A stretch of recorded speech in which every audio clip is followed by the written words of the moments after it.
This one is from the Bleacher Report. This is quarterbacks that teams must pursue in a trade right now. And one of them is the Browns' Tyler Huntley.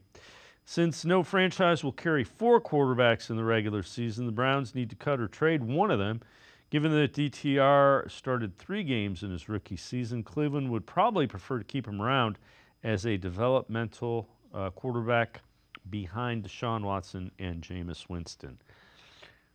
Yeah, that's true. The one thing that I looked up when we talked about this a couple weeks ago, Huntley's only 2 years older than DTR, and I liked him.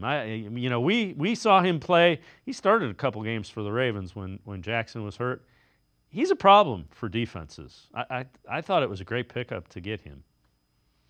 Yeah, it's a nice sleeper pick as far as a quarterback goes, and I feel like there will be some value to him, even though, we can all joke about the fact that Tyler Huntley somehow made a Pro Bowl. The fact is, he's got some starts under his belt in the NFL, 9 career starts, 8 touchdown passes, 7 interceptions. Not great numbers, but I think when you're always looking for a backup, you always want an interesting ability with a quarterback. And I think with Tyler Huntley, 500 plus rushing yards in his career as well, certainly has an ability to be a dual threat quarterback.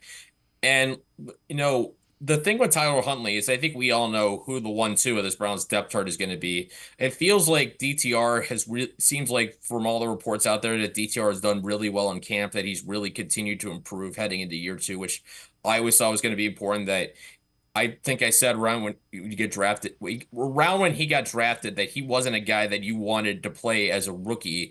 Browns, of course, had to play him because they ultimately had no choice.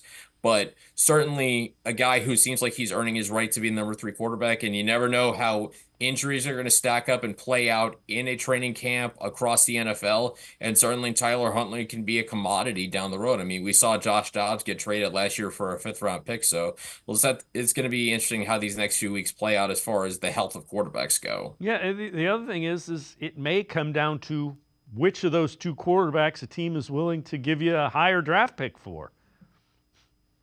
Yeah, I mean, it's ultimately asset management, I think, when it comes to backup quarterbacks. I mean, ultimately, if any team's down to their 3rd quarterback, the odds of making a playoff run like the Browns did last year are very remote. Obviously, I think we can all agree what the Browns did last year was a very uncommon situation.